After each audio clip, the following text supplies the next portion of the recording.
দিচ্ছি।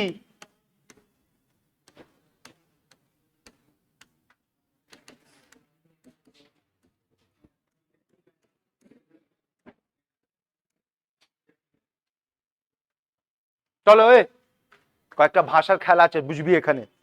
সবকা ধ্যানে আছি, পেন ছাড়, এখানে আয়। এই দেখ, রিয়াক্টেন্ট প্রোডাক্ট বলবি, এর জন্য কে কিভাবে লিখবি?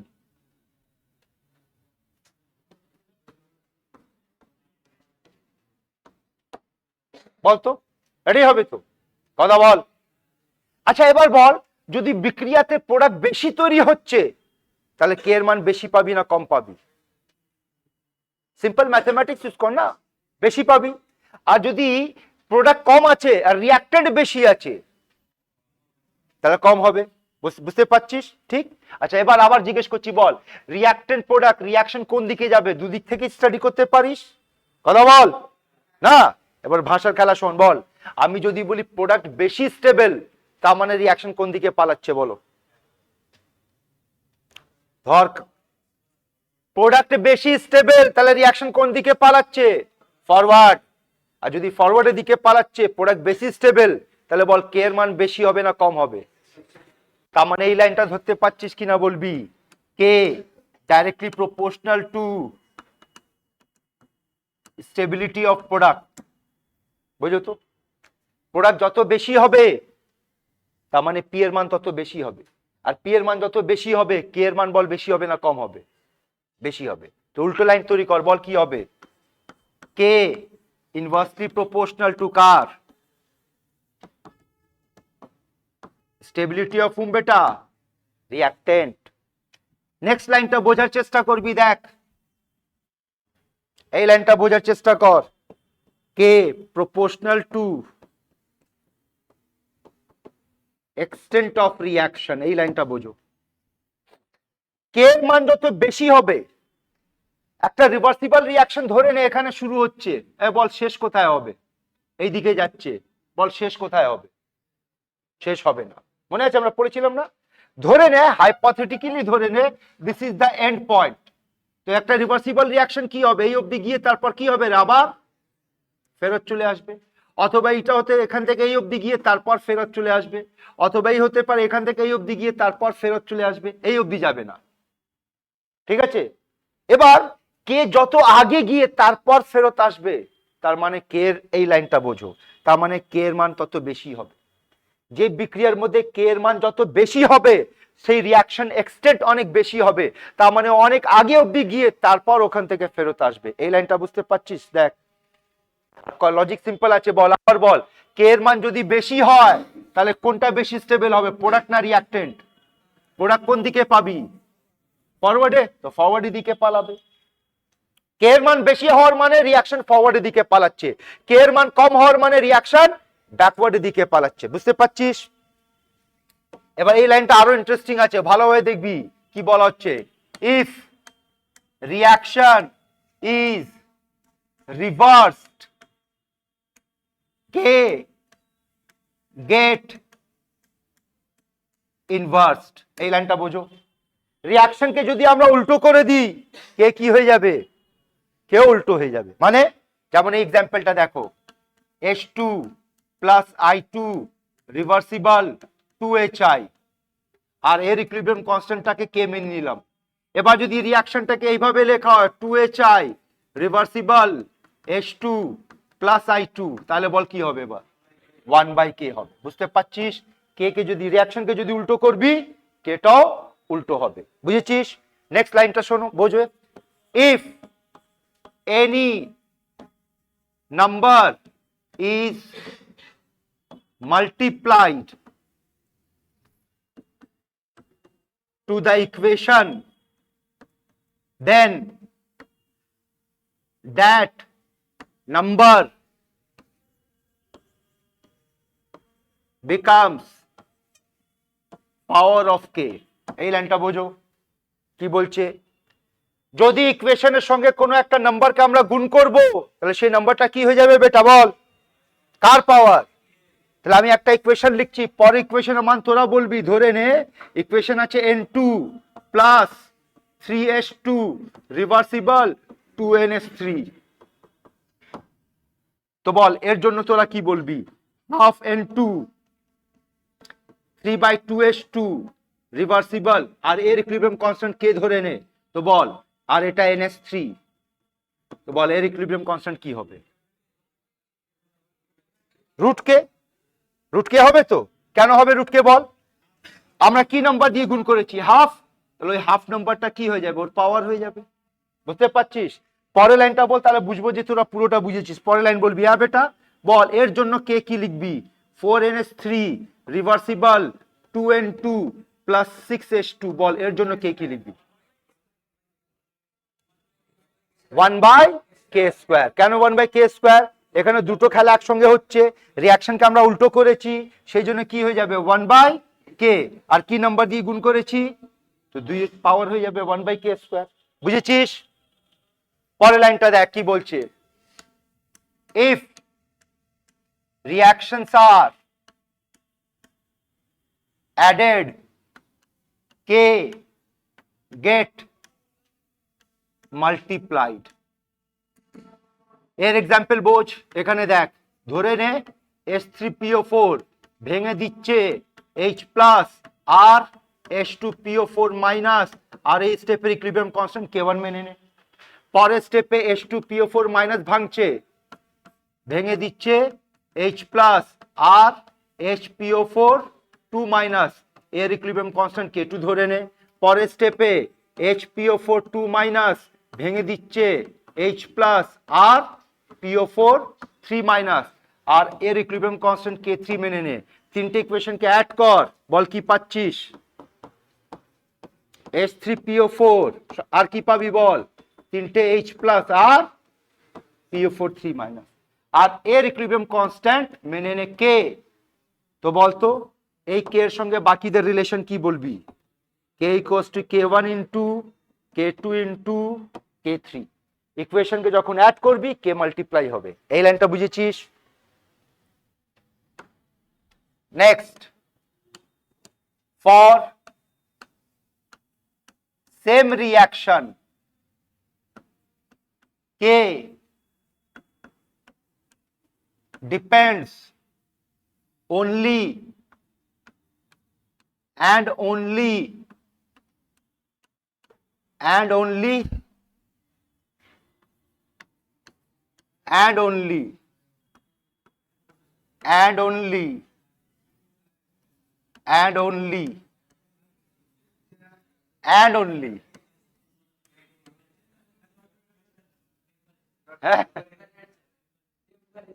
তোদের তোদের মনে হবে স্যার यार কি করতা হ্যায়, यार কি করতা নেই, বাট এক চ্যালেঞ্জ দেতা, শুনে নে। দুটো challenge.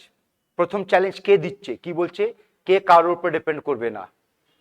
K depends only and only and only on home temperature, আর কারোর উপরে কে ডিপেন্ড করবে না। আর এখান থেকে অনেক ট্রিকি কোশ্চেন তৈরি হবে। এমন এমন ভাষা দেবে বেটা কোশ্চেনের মধ্যে, যেখানে বলবে কনসেন্ট্রেশন এত চেঞ্জ করলাম, ভলিউম এত চেঞ্জ করলাম, প্রেসার এত চেঞ্জ করলাম, বলো কে কত চেঞ্জ হবে?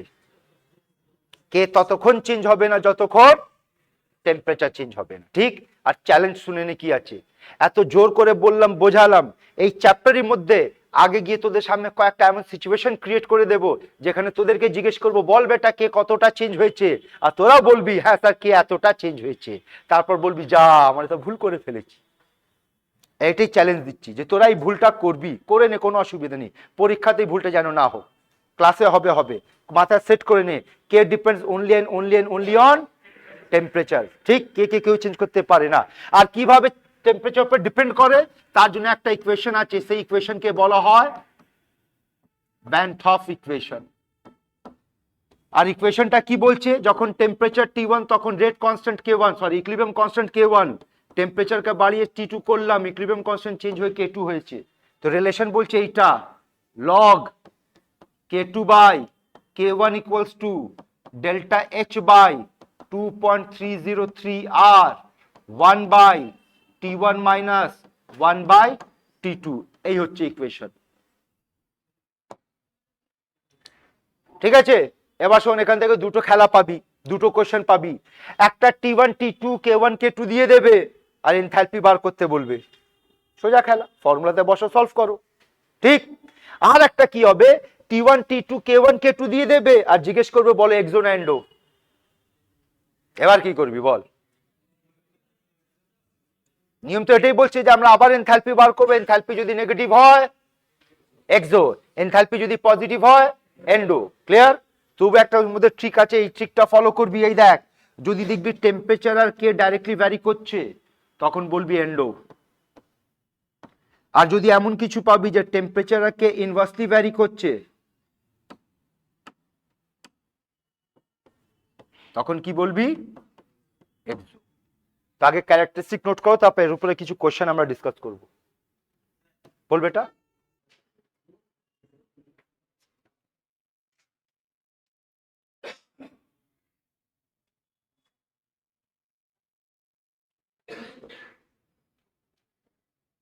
টোকা হয়ে গেছে তো? দেখ কি দিয়েছে বেটা এখানে, এই ইকুয়েশনের কি দিয়েছে? কেসি কত দিয়েছে? 4। আর এই ইকুয়েশনের কি জিজ্ঞেস করছে? কেপি জিজ্ঞেস করেছে। তো আগে এর কেসি বার করি, তো বল এর কেসি কি হবে? এই এই ইকুয়েশনের রেসপেক্টে কি হয়েছে বল? উল্টো হয়েছে। আর কি দিয়ে গুণ করা হয়েছে? তাহলে বল কি করবি? উল্টো করবি আর পাওয়ার এটাই হবে। কিন্তু এই ইকুয়েশনের কেপি জিজ্ঞেস করেছে, এটা তো কেসি পেয়েছি, তো বল কেপি ইকুয়ালস টু কি হয়? K C R T to the power delta n. কেসির মান কত? 1/4 স্কোয়ার। আর কে আর টি কত দিয়েছে? 800। আর ডেল্টা এন কত বেটা? -2। এটা বসিয়ে সলভ করো, দেখো এইটা আনসার আসবে। সবাই পেয়েছো? দেখো তো, বুঝতে পেরেছিস? Very good. Next question note করো, সলভ করো। আগে এটা আনসার বলো তো, তারপর নোট করবি। এটা থিওরিটিক্যাল আছে, আগে এমনি বলো, আনসার বলো।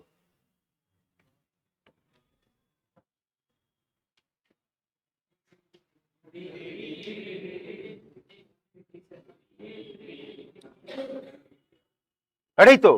যদি জিজ্ঞেস করছে কার মধ্যে কেপি আর কেসি ইকুয়াল নয়, তার অন্য মানে কি জিজ্ঞেস করছে? ডেল্টা এন জিরো নয়। এটাই তো, যেখানে ডেল্টা এন জিরো হবে সেখানে কেপি আর কেসি কি হবে বেটা? সমান হবে। তো এখানে জিজ্ঞেস করছে কোথায় কেপি আর কেসি সমান হবে না, বল এখানে কত মোল আর এটা কত মোল? নাম্বার অফ মোল সেম আছে। বল এখানে 1 আর 1 2 মোল, এটাও 2 মোল, এইদিকে 2 মোল, এইদিকে 2 মোল। বল এইদিকে এটা বাদ যাবে না, এটা 1 মোল আর এটা 2 মোল।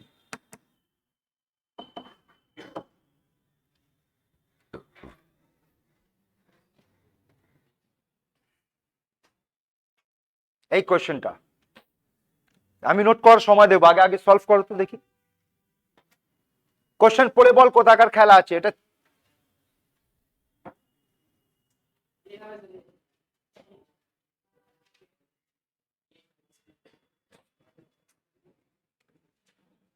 বল বেটা 500 কেলভিনে ইকুইলিব্রিয়াম কনস্ট্যান্ট কত আছে? এটাই। আর 700 কেলভিন ইকুইলিব্রিয়াম কনস্ট্যান্ট কত আছে? এটাই আছে। তো বল 500 থেকে 700 টেম্পারেচার বেড়েছে, আর -10 থেকে -5 কে বেড়েছে, দুটোই বাড়ছে। তো বল কে যদি ডাইরেক্টলি প্রপোর্শনাল টু টি হয়, কি বলেছিলাম? এন্ডোথার্মিক। তাহলে আনসার কি হবে? বুঝেছিস? চলো এই কোশ্চেন গুলো নোট করে নাও। এখানে এক্সপ্লেন করতে হয়, তাহলে কি এক্সপ্লেন করবি? কোশ্চেনের মধ্যে এটা দুভাবে সলভ করতে পারিস রে। একটা তো ডেল্টা এইচ বার করো। বল ডেল্টা এইচ বার করতে গেলে কোন ফর্মুলা ইউজ হবে বল? Log k2 by k1 equals to delta H by 2.303 R 1/t1 minus 1 by, আবার বলছি শুনে নে বেটা, ওই গাদারা, যদি t1 t2 দিয়ে দেয়, দিয়েছে t1 t2 আর k1 k2 দিয়ে দেয়, তো ওখান থেকে দুটো কোশ্চেন পাবি, হয়তো ডেল্টা এইচ জিজ্ঞেস করবে, নালে এক্সো আছে না এন্ডো আছে। তো যদি এক্সো এন্ডো জিজ্ঞেস করে ডেল্টা এইচ বার করার দরকার নেই, কি চেক করবি? যে K directly proportional to T পাচ্ছিস না K inversely proportional to T. Directly হলে কি বলবি এন্ডো, আর ইনভার্সলি হলে কি বলবি এক্সো। ঠিক আছে, এই কোশ্চেনটা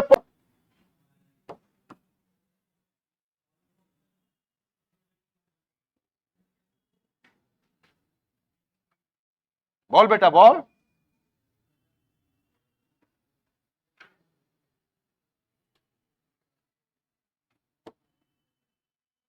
আর এটাই তো না, এই দেখ এটা কি দিয়েছে T1, এটা K1 কত, তো বল এখানে K2/K1 এর মান কত দিয়েছে, চল কোশ্চেন থেকে বল। হ্যাঁ K2/K1 কত দিয়েছে 4, বল T1 কত দিয়েছে, এটাই হবে। T2 কত দিয়েছে বল,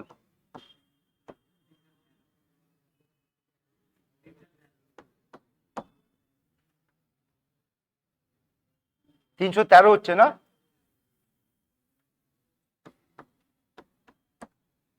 ওই গাধারা তোরা সলভ করবি, কিন্তু এখানে একটা টুইস্ট আছে, সেই টুইস্টটা একটু ধরে নে। টুইস্ট ধরবি বেটা, বল ফর্মুলা বল কি ইউজ করবি। লগ K2/K1 ইকুয়ালস টু কি ছিল বল, delta H by 2.303 R 1/T1 minus 1/T2, এটাই তো। বল K2/K1 পেয়ে গেলাম, T1/T2 পেয়ে গেলাম, হোয়াট ইজ আর, আর কত নিবি সেটাই টুইস্ট আছে বল এখানে।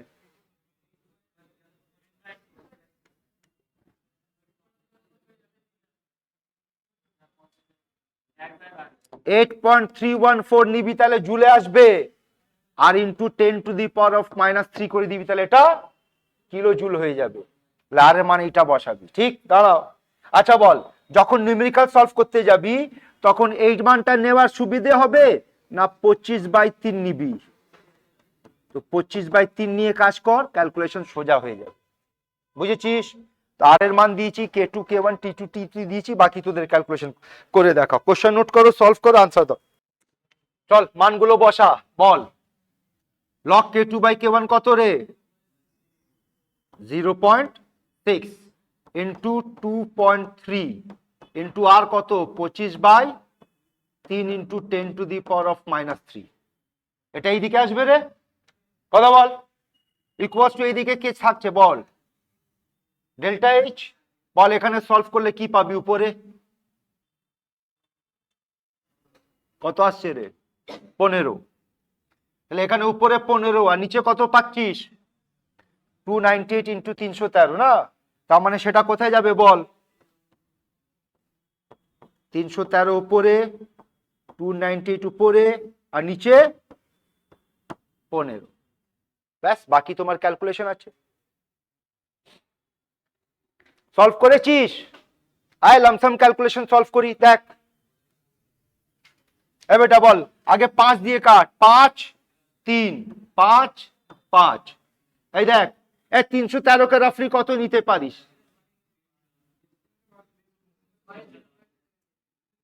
এটা 300 নিতে পারিস, কাট না বেটা 100, আর 3 দিয়ে এটাও কাট 100 হয়েছে। তার মানে বল কটা জিরো, 4টে, আর এখানে -3, এটাও কাটবে না, 1 2 3টে জিরো কেটে দে, এটাও কেটে গেল, হয়েছে। তো বল বাকি কি রয়ে গেল উপরে 10 0.6 2.3 ইন্টু 5, এই একটা লামসাম ক্যালকুলেশন করো। বলো 10, এটা কত হবে 6 6 ইন্টু 5 30, 30 ইন্টু 2 60, 60 থেকে বেশি হবে এটি, দেখ তো বুঝতে পেরেছি সবাই, এগোই কমপ্লিট করে নাও। তাহলে আনসার কি বেরোচ্ছে বল ডি। নোট পরে করবি, আগে আনসার দে, বল একবার। এটা এমন একটা কোশ্চেন আছে বেটা যে পাবি পাবি, কোশ্চেনের পরীক্ষাতে পাবি পাবি, আর এই type of question orally solve হবে, আগে তোরা পড়।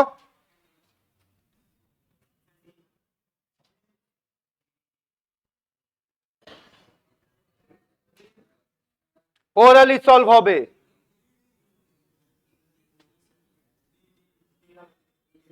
কবার ডি? একবার ডি না দুবার ডি বলছিস? ডি ডি করছিস।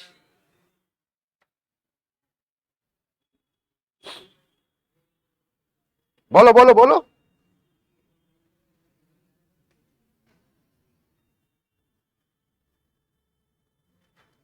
দেখ, এই তিনটে ইকুয়েশন দিয়েছে, তিনজনের কে এর মান দিয়েছে, আর জিজ্ঞেস করছে এই ইকুয়েশন কে এর মান। এই হচ্ছে তোমার কোশ্চেন, ঠিক আছে? আয় দেখ, এই টাইপ অফ কোশ্চেন কিভাবে সলভ করবি, ওরালি কিভাবে সলভ করবি, ফলো করবি। বল, আমার 2NH3 চাই। কথা বল রে। NH3 চাই তো? কটা চাই? কোন দিকে চাই? বা দিকে। দিয়েছে কোথায়? তো আমার দুটো NH3 বা দিকে চাই, দুটো NH3 কোন দিকে দিয়েছে রে? ডান দিকে, মানে এটাকে কি করতে হবে? যদি উল্টো করবি কে কি হবে? উল্টো হবে। তার মানে K1 কোথায় চলে আসবে? দাঁড়াও দাঁড়াও, এটা হয়েছে তো, আমি বুঝতে পারছি, একটাই দিয়ে সলভ হয়ে গেছে, বাকিটা বুঝে নে। এবার বল O2, এই এর কাজ হয়ে গেছে। M02, বল কোথায় আছে O2? না, এবার শুনে নে, এর মধ্যেও আছে, এর মধ্যেও আছে। যেটা আমার চাই সেটা এক থেকে বেশি জায়গা থাকে না বেটা, ছেড়ে দিয়ে যাবি। তার মানে এটা চেক করার দরকার নেই, এটাকে এবার চেক কর। আবার বলছি, কাকে ছেড়ে দিলাম? যেটা এক থেকে বেশি জায়গা পাওয়া যাচ্ছে ওটাকে ছেড়ে গিয়ে যাবি। পরেরটা ধর, বল 2NO চাই, ডান দিকে চাই। মানে যেটা চাই সেইভাবে দিয়েছে, তাহলে বল কে কি কিছু চেঞ্জ করব? তো K2 থাকবে, আর উপরে থাকবে, যেহেতু উল্টো করিনি। আর কি চাই? তিনটে জল ডান দিকে চাই। ডান দিকে দিয়েছে জল, কিন্তু একটা জল দিয়েছে, তো এটাকে *3 করতে হবে। আর এটাকে যদি *3 করি, তাহলে কে এর পাওয়ার কি হবে রে? তো K3 হবে, কিউব। মেথড বুঝেছিস? হ্যাঁ, নোট করো। চলো, আগে আনসার দাও, তারপর নোট করবি। পর কোশ্চেন।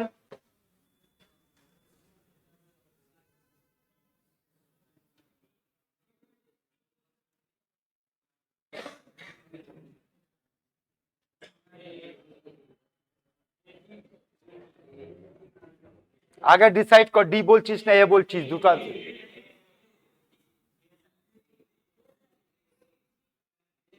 এ আসছে, ডি আসছে, দুটো আনসার পাচ্ছি রে। চলো দেখি, জিজ্ঞেস কি করেছে? কথা বল, এটাই কার অক্সাইড? বলতো প্রত্যেকটা অপশনের মধ্যে নাইট্রোজেনের অক্সাইড কোন দিকে আছে? মানে এরা রিঅ্যাক্টেন্ট না প্রোডাক্ট? তার মানে কার স্টেবিলিটির কথা বলছে? আর বল, রিঅ্যাক্টেন্টের স্টেবিলিটির সঙ্গে কে এর রিলেশন একটু আগে কি পড়িয়েছি? Stability of reactant is inversely proportional to K, এটাই না? তো বল, এবার তো আনসার বল। এ হবে। কথা বুঝেছিস? রিঅ্যাক্টেন্টের স্টেবিলিটি কার উপর ডিপেন্ড করছে? কে এর সঙ্গে ইনভার্সলি প্রপোর্শনাল। এটা হচ্ছে কে এর সব থেকে কম মান, তাহলে এটি হবে সব থেকে বেশি স্টেবল। বুঝেছিস? নোট করো, তারপর নেক্সট টপিক।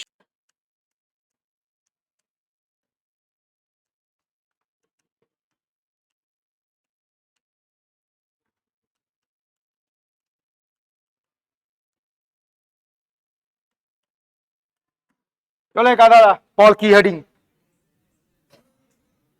রিঅ্যাকশন কোশান্ট। আয়, ধরে না আমার কাছে একটা হাইপোথেটিক্যাল রিঅ্যাকশন আছে, A A, B B, reversible C C আর ডি ডি। তুই গাদারা, তোরা বল এই ইকুয়েশনের জন্য কে কিভাবে লিখবি? এটাই হবে concentration of C to the power C, D to the power D, concentration of A to the power A, আর B to the power B. আর যদি জিজ্ঞেস করে এই একই ইকুয়েশনের জন্য কি লিখে দেখাতে রে?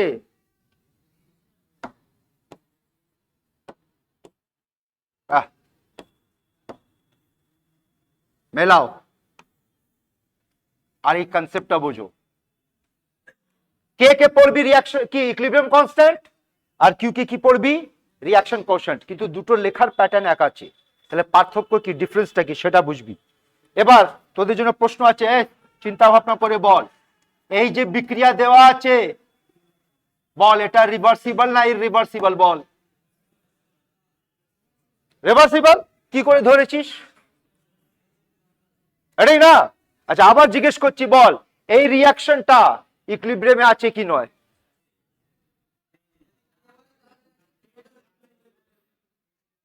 এবার এর উত্তর ভালোভাবে বুঝে নে, বলবি ইকুইলিব্রিয়াম মানে কি হয়? ইকুইলিব্রিয়াম মানে হয় rate of forward reaction rate of backward reaction সমান, কথা বল, এটাই না? আমরা এই বিক্রিয়াকে দেখে এটা তো বলতে পারবো এটা রিভার্সিবল না ইররিভার্সিবল সিম্বল দিয়ে, কিন্তু এটা বলা যাবে না যে ওটা ইকুইলিব্রিয়ামে আছে কি নয়। একটা বিক্রিয়া ইকুইলিব্রিয়ামে আছে কি না ওটা টোটালি কমপ্লিটলি হচ্ছে এক্সপেরিমেন্টাল ব্যাপার, এমনি বলা যাবে না।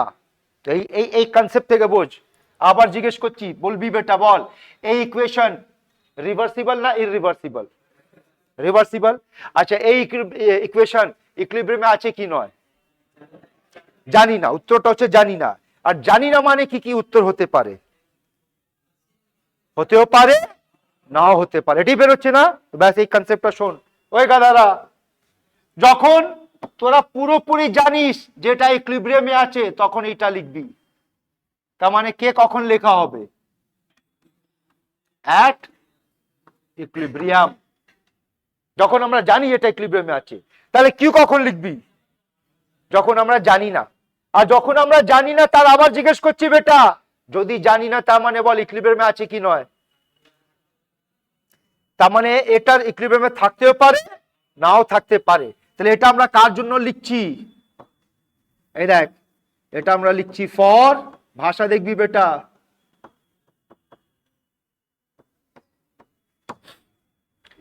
কিউ কার জন্য লিখবি?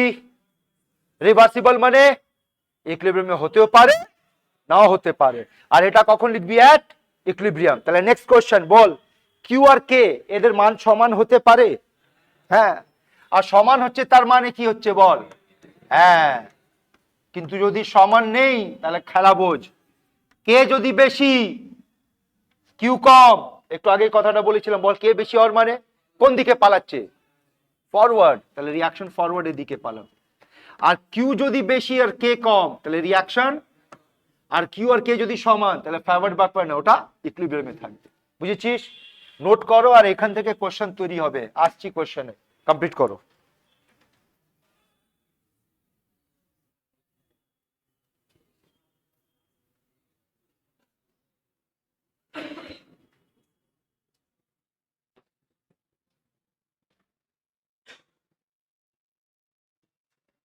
বলেছিস?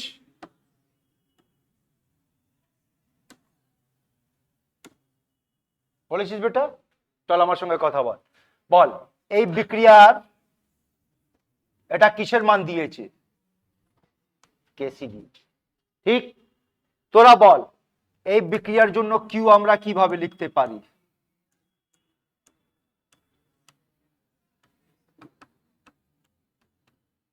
কথা বল, এটাই। আচ্ছা, কনসেন্ট্রেশন অফ সি মানে কি হবে? কনসেন্ট্রেশন মানে কি হয় বেটা? মোল বাই ভলিউম। তো বল সি কত মোল দিয়েছে? 3 মোল। আর ভলিউম কত? 3 মোল। না, বি কত মোল দিয়েছে? 1 মোল। আর ভলিউম কত? 3। এ কত মোল দিয়েছে বল? আর ভলিউম 3। এটাই মানগুলো বসা, বল সি এর মান কত? 1 আসবে। এর মান বল কত? 4/9 আসবে। বি এর মান কত? 1/3। কত আসছে বল? 27/, এটাই তো। চল এখানে বল কিউ এর মান পাচ্ছিস 27/4, আর আর কে এর মান কত দিয়েছে বল? এই দুটোর মধ্যে কে বড়? আর এটা যদি কে বড়, রিয়াকশন কোন দিকে যাবে? যাকে বুঝতে পেরেছিস কিভাবে সলভ হয়েছে? ঠিক, তো কমপ্লিট করো আজকে এই পর্যন্ত। পরে ক্লাসের হেডিং এইটা হবে, এই দেখ।